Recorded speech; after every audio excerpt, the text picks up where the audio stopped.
యమున కొడుకు పరిస్థితి చూసి చాలా ఏడుస్తూ ఉంటుంది. విహారీ నిన్ను ఎలారా మామూలు మనిషిని చేయడం అని తల బాదుకుంటూ ఉంటుంది యమున. మరోవైపు బామ లక్ష్మి సీమంతానికి ఏర్పాట్లు చేస్తూ ఉంటుంది. భుజంగం మనుషులు శోభ మరో రౌడీ లక్ష్మిని చంపడానికి సీమంతం దగ్గరికి వస్తారు. లక్ష్మిని చంపడానికి ఓ పవర్ఫుల్ టాబ్లెట్స్ని లక్ష్మి మందులో కలిపేయాలని చూస్తారు. ఇక మరోవైపు లక్ష్మి ఓ కాటన్ చీర కట్టుకొని వస్తుంది. ముత్తైదులందరూ బామతో పెద్దమ్మ అన్నీ బాగా చేశావు కానీ ఓ మంచి చీర తీసుకొని రావాలి కదా అని అంటారు. లక్ష్మి వాళ్ళతో పర్లేదు ఈ చీర బాగుంది అని అంటుంది. బామ్మ లక్ష్మితో అమ్మ సిరి మర్చిపోయానమ్మా మంచి చీర తీసుకొని వస్తానని చెప్పి అందరికీ సిరి బాధ్యతను అప్పగించి తను బయటకి వెళ్తుంది. మరోవైపు సహస్ర ప్రెగ్నెంట్లా కనిపించడానికి పెట్టుకున్న ప్రెగ్నెంట్ బంపు గదిలోకి వెళ్ళి చిరాగ్గా తీసేస్తుంది. ఎందుకు తీసేసావే అని పద్మాక్షి అంటే గర్భవతి కాకుండా అయినట్లు కనిపించడానికి ఇది పెట్టుకోవడం చాలా కష్టంగా ఉందని అంటుంది సహస్ర. కొన్ని రోజులు తప్పదే ఎవరైనా చూస్తే బాగోదే అని పద్మాక్షి అంటుంది. సహస్ర బంపు తీసేసి పొట్టని పాముతూ తిరుగుతూ ఉంటే యమున దూరం నుంచి చూసి ఇదేంటి సహస్ర కడుపు లేనట్లు కనిపిస్తుందని అనుకుంటూ ఉంటుంది. వెంటనే సహస్ర అని పిలుస్తుంది. చూడడానికి దగ్గరికి వెళ్తుంది. సహస్ర పద్మాక్షి షాక్ అయిపోతారు. యమున దగ్గరికి వచ్చేలోపు సహస్ర బంపు పెట్టుకుంటుంది. ఇక్కడేం చేస్తున్నావు సహస్ర అని యమున అడిగితే నెలలు నిండుతున్నాయి కదా నేనే జాగ్రత్తలు చెప్తున్నా అయినా ఎవరు తనకి ఏం చెప్పరు కదా నేనే చెప్పాలి అని పద్మాక్షి అంటుంది.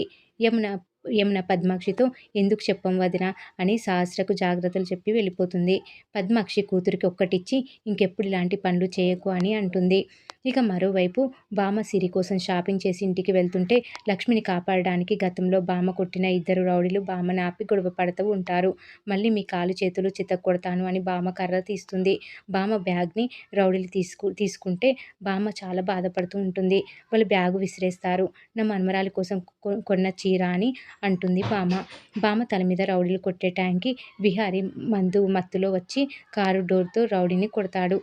తర్వాత ఇద్దరు రౌడీలను చితక్కొడతాడు. ఓ రౌడీ చాకుతో బామను పొడవబోతే విహారీ చెయ్యి అడ్డు పెడతాడు.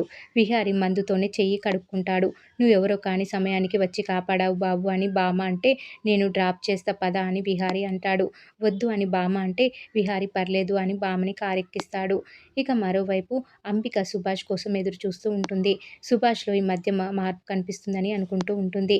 ఏంటి లేటు అని సుభాష్ని అడిగితే ట్రాఫిక్ అని చెప్తాడు సుభాష్. ఇంతలో సుభాష్కి ఒక కాల్ వస్తే సుభాష్ కాల్ లిఫ్ట్ చేయడు. మళ్ళీ కాల్ వస్తుంది. మళ్ళీ కాల్ కట్ చేస్తాడు.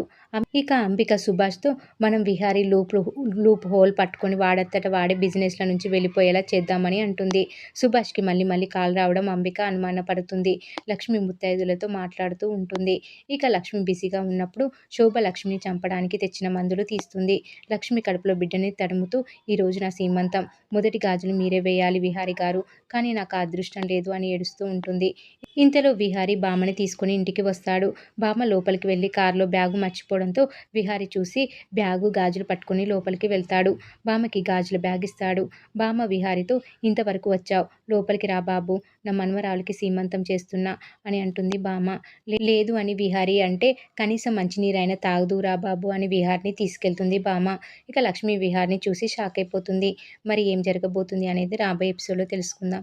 ఈ వీడియో కనుక మీకు నచ్చినట్లయితే లైక్ చేయండి, షేర్ చేయండి, సబ్స్క్రైబ్ చేయడం మాత్రం మర్చిపోకండి. Please subscribe.